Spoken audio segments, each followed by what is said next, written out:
Graça e paz, queridos alunos do curso de História da Igreja do Seminário Batista de Guarulhos. Estou com saudade de vocês. Espero que todos estejam bem. E em breve passaremos por essa pandemia e estaremos retornando às nossas aulas presenciais.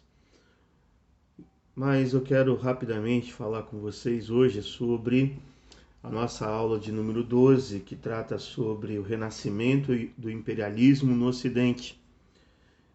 Pensando nisso, em termos de introdução, é preciso lembrar que os papas tiveram que lutar contra a disputa de poder com os imperadores, quem manda, o rei ou o imperador, contra os lombardos que disseminavam o arianismo, embora o arianismo tivesse sido condenado pela igreja oficial, e a influência dos francos nos negócios eclesiásticos e políticos, e os reis carolíngios.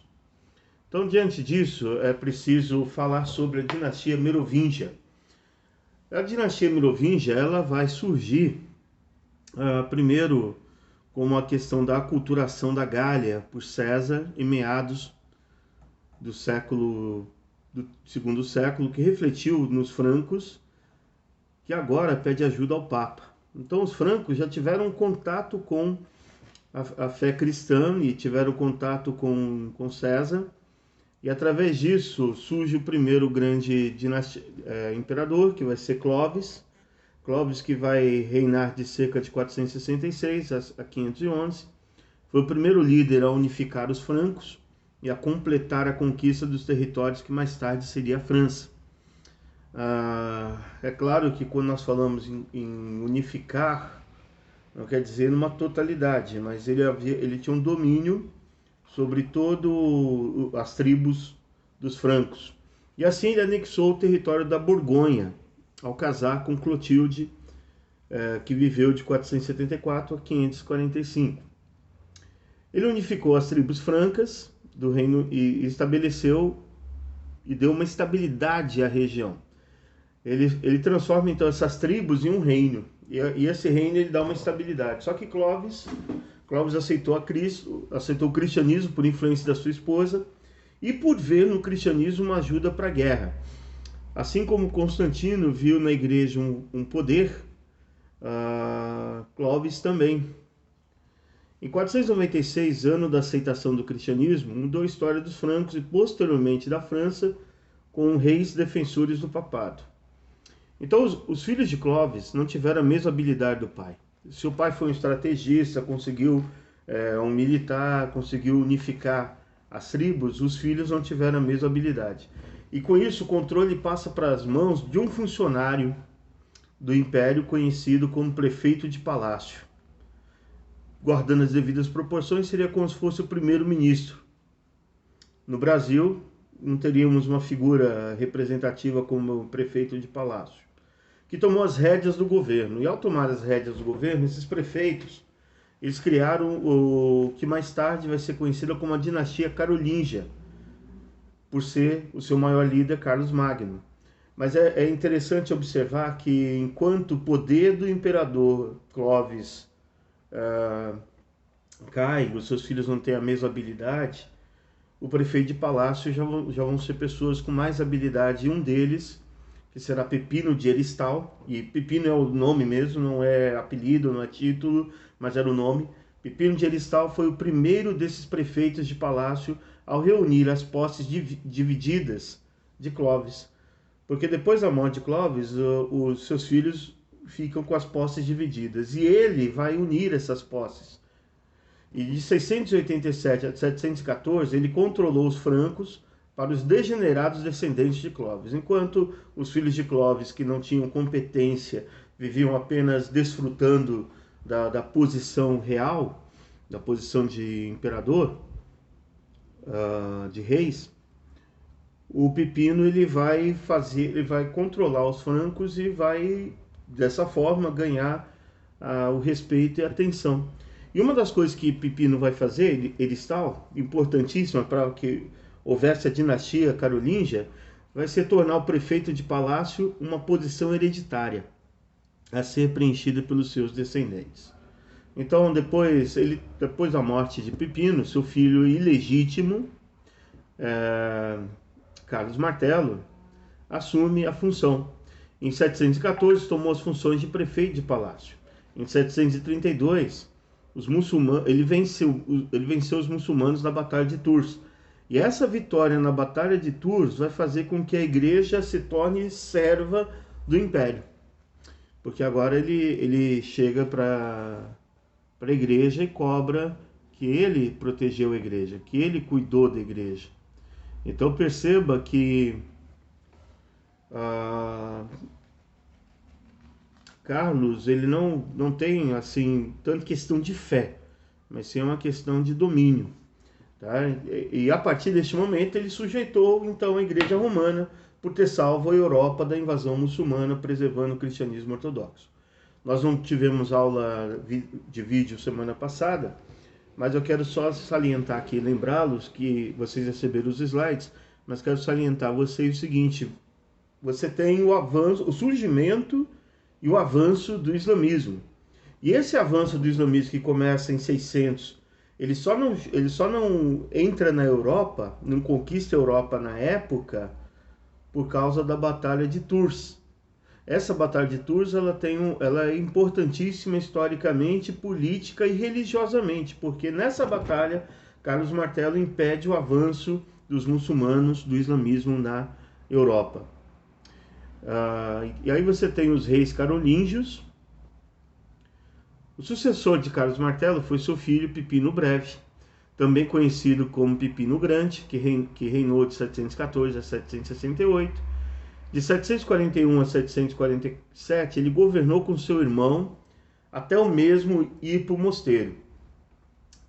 Em 751, Pipino tomou o título de rei e iniciou o reinado carolíngio. Perceba que agora ele não apenas é um prefeito de palácio, mas ele também agora se torna rei. E assim ele exerce os dois poderes, de rei e de prefeito de palácio. E aí você vai perguntar, e cadê os reis? Cadê os descendentes de Clovis? Como já disse, esses descendentes de Clovis, além da incapacidade, eram também eram reis voltados para os seus próprios interesses. Eles não estavam preocupados com o povo. Enquanto não estivesse mexendo com eles, estava tudo bem. Então o sucessor de Carlos Martelo foi seu filho Pipino Breve. E aí Pipino foi consagrado por Bonifácio como rei dos francos. Childerico III, que era o último dos Merovingios, foi deposto e enviado ao mosteiro. Em 754 e 756, Pipino enviou expedições contra os lombardos arianos, e assim destruindo esse conceito do arianismo que estava impregnado entre os lombardos. Em 754, prometeu terras ao Papa Estevão II, através de um documento conhecido como a doação de Pipino. Mais tarde, o Papa vai cobrar esses documentos. Em 754, é a data aceita pela fundação da cidade de Roma. Então, em 754, Pipino foi coroado pela segunda vez rei dos francos e dos patrícios romanos. Perceba que agora você tem o ressurgimento do Império Sacro Romano, Sacro Santo Romano. Em 756, Pipino receberia então essa doação, ou melhor, daria essa doação. O Papa usou um suposto documento chamado Doação de Constantino para reivindicar as posses temporais e poder nos reinos temporal e espiritual. E aí você começa a perceber uma briga política e uma briga disfarçada de espiritual, porque o Papa ele quer avançar e quer tomar também o poder temporal. Só que aí surge uma figura importante, que é Carlos Magno. E Carlos Magno, ele é filho de Pipino Breve, subiu ao trono em 768. Em 800, tornou-se imperador do Ocidente, sendo coroado pelo Papa como Imperator Romanorum.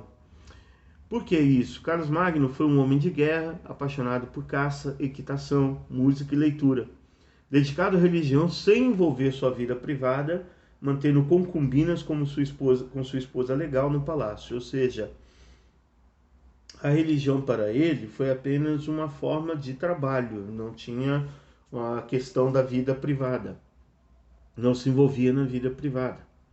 Criou uma forte burocracia, um ótimo sistema de governo imperial para administrar o seu grande império, dividido em áreas diferentes com vários ducados. E aí, o que ele fazia para controlar esses ducados, controlar esse lugar? Ele enviava os missi dominici. Essa ideia de missão e domínio. Missi dominici, ou seja, os homens que tinham a missão de representar o imperador, aos ducados para avaliar as contas, anunciar novos decretos ou leis e verificar a manutenção da ordem. Então ele favoreceu bastante a igreja, Carlos Magno, que ele comparava a alma assim como o Estado era comparado ao corpo do homem.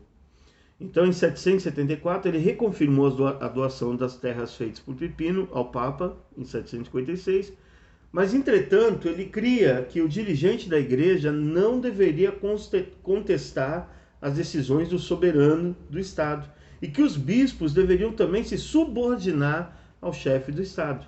Dessa forma, Carlos Magno protegeu e defendeu o Papa Leão III e conduziu de volta a Roma, onde o Papa foi absolvido num concílio. Então, ele entendia que havia uma separação clara. O Papa cuidava das almas, o líder o religioso cuidava das almas e ele cuidava do corpo, ou seja, as decisões deveriam estar submissas ao Estado.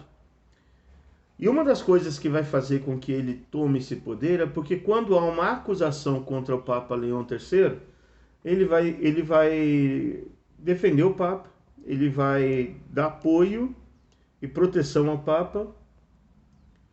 Só que é claro, nenhum desses apoios, nenhuma dessas proteções, elas são gratuitas. Há um preço. E qual foi o preço?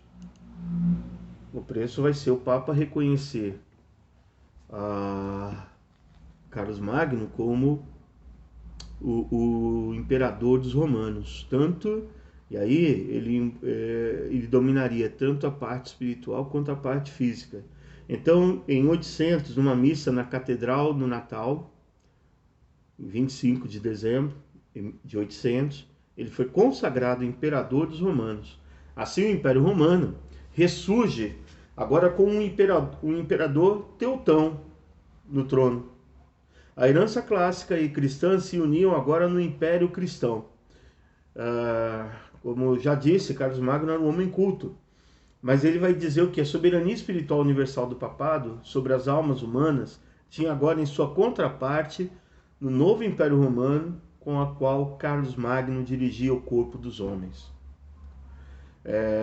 Vocês vão receber os slides, tem uma foto interessante, não dá para mostrar aqui para vocês, mas uma foto onde Carlos Magno está no trono, e de um lado ele tem a espada, e do outro lado um símbolo da fé católica, ou seja, ele está dizendo que ele conduz tanto a igreja, tanto o Estado quanto a igreja. Pensava-se que o reino de Deus tinha dois braços, o espiritual, presidido pelo Papa, com responsabilidade sobre as almas dos homens, e o temporal, que era responsável pelo bem-estar físico dos homens. No final das contas, quem acaba dominando é o imperador, porque como é que você vai mandar a alma, né? Então, com a morte de Carlos Magno, seu império ruiu, seus filhos não tiveram a mesma competência. O mesmo que aconteceu com Clovis acontece com Carlos Magno. Seu reinado ficou conhecido como a Renascença Carolíngia. Por que Renascença Carolíngia? Porque ele vai dar uma ênfase ao estudo, vai dar uma ênfase à poesia, vai dar uma ênfase à liberdade religiosa. Ele era um homem culto. Então Carlos ele apreciava, por exemplo, a obra de Agostinho, Cidade de Deus. Então ele lia, embora não estou aqui entrando no aspecto de se ele era um homem temente a Deus ou não, mas ele conhecia.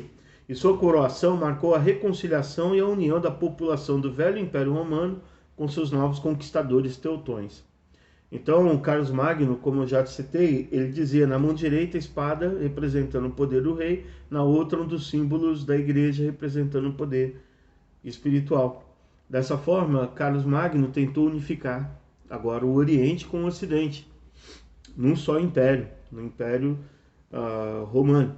A Igreja Oriental, com exceção de João Damasceno, teve pouco desenvolvimento teológico e ele formulou ideias teológicas que correspondiam à Suma Teológica de Tomás de Aquino. Se você tem Tomás de Aquino no Ocidente, você vai ter no Oriente a figura de João Damasceno. É claro que eu não estou dizendo que Damasceno seja tão inteligente quanto Aquino, Tomás de Aquino. Mas ele vai ser o homem de influência e de desenvolvimento teológico no Oriente. Vamos lembrar que o Oriente ele vai sofrer muito com a invasão dos muçulmanos, do islamismo, e o islamismo vai colocar uma pulga atrás da orelha da Igreja Oriental, que é em relação aos ícones, a iconoclastia, porque eles vão começar a questionar, olha, se vocês têm apenas um Deus, por que esse negócio de imagens? Daí que a Igreja Oriental ela vai abolir as imagens, mas nós vamos ver isso quando nós falarmos do cisma. Mas é importante salientar também que havia um outro aspecto aqui teológico, vai ser a questão do filioque, ou seja, da filiação de Jesus e do próprio Espírito Santo. Então, ao final do período de 590 a 800, tinha se esclarecido no Ocidente algumas confusões decorrentes da queda do Império Romano. E aí nós temos a coroação de Carlos Magno, e volto a dizer, a coroação de Carlos Magno faz com que a Igreja já tinha se submetido ao seu antecessor, ao seu antepassado, Carlos Martelo, mas agora com Carlos Magno, essa submissão é muito maior. Tá? João Damasceno, ele vai escrever, por exemplo, Fonte de Conhecimento, em 3 volumes, que se tornou autoridade para os teólogos da Igreja Oriental. Além disso, ele escreve um outro texto importantíssimo, que é a Fé Ortodoxa, que é a síntese da teologia desenvolvida pelos pais e pelos concílios desde o século IV até os seus dias. Tornou-se padrão da ortodoxia na porção oriental do Império. Damasceno vai ser importantíssimo para que o Oriente também ainda mantenha acesa uma fé cristã. Tá? E aí é preciso lembrar que o Império Carolíngio, ele, em 768, ele vai dominar parte do que é conhecido hoje como Espanha, até os morávios e parte da Itália, e vai estar sob o domínio do Império Carolíngio. Qual a importância de estudar esse império? O imperador Carlos, a dinastia carolíngia, eles vão restabelecer e fortalecer a fé cristã na Europa. E uma das maiores conquistas dele vai ser impedir o avanço do islamismo. E quando nós falamos de islamismo, vamos recordar aqui que o islamismo começa com Maomé em 602. Perdão, só um minutinho que eu vou abrir aqui um slide.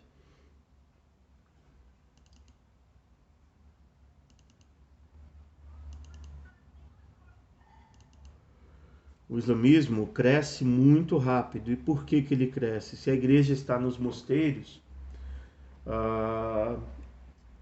você tem aí o surgimento do islamismo como uma resposta de fé.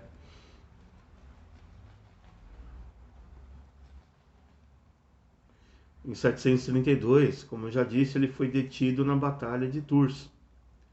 Mas é importante lembrar que o islamismo, o próprio nome já está ligado com esse conceito, muçulmanes ou muçulmanos, quer dizer submissos.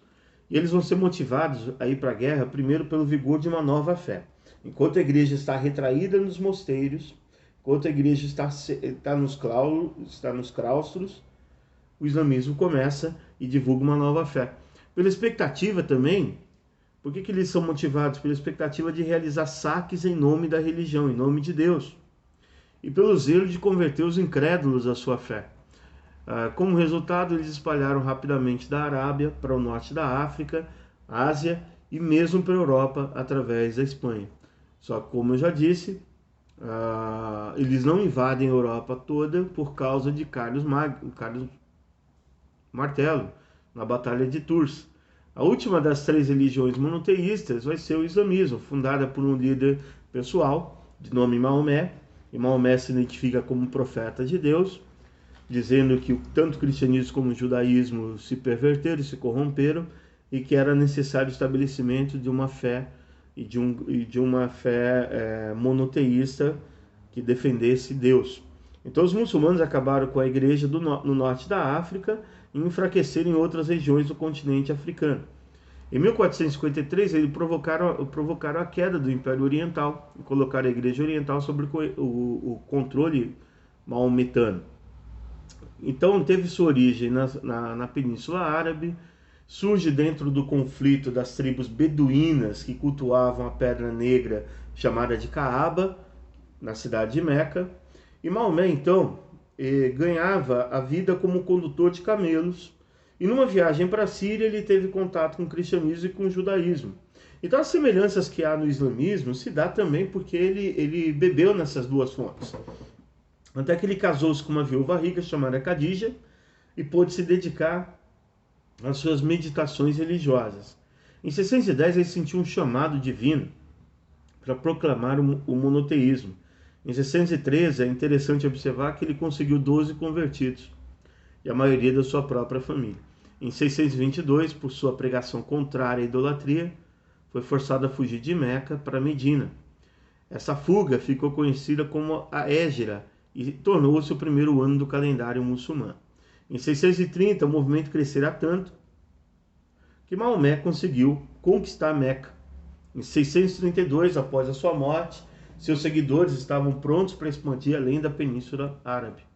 Então, entre 632 e 732, teve as maiores vitórias dessa nova fé.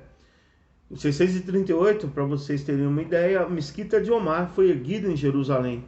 Em 640, a Síria foi convertida. Em 650, a Pérsia caiu sob o controle muçulmano. Em 718, a expansão do islamismo foi contida por Leão o Exáurico, mas só contida. Mas em 732, a expansão do islamismo foi contida, aí sim, de uma forma mais contundente, pela derrota dos muçulmanos pelo exército de Carlos Martelo na batalha conhecida como Batalha de Tours. Por volta de 750, a era de conquista acabou com os muçulmanos, influenciados pela cultura grega, puseram-se a construir uma esplêndida civilização centralizada em Bagdá. É claro, quando fala acabou, não quer dizer exterminou, porque o islamismo está aí. Mas, de uma certa forma, o islamismo ficou concentrado naquela região. O apogeu da cultura veio com Harun al-Rashid, de 786 a 809, imperador da parte oriental do território muçulmano. E a principal fonte da religião muçulmana, como nós sabemos, é o Alcorão. A crença em um Deus, conhecido como Alá, é o tema central do islamismo. Alá fez conhecida a sua vontade através de 25 profetas. Então o islamismo deixou suas marcas culturais e religiosas na Europa Ocidental. Foi ele que assimilou e levou a Europa Ocidental à filosofia grega de Aristóteles, uma grande contribuição do islamismo, tanto para o cristianismo quanto para o protestantismo.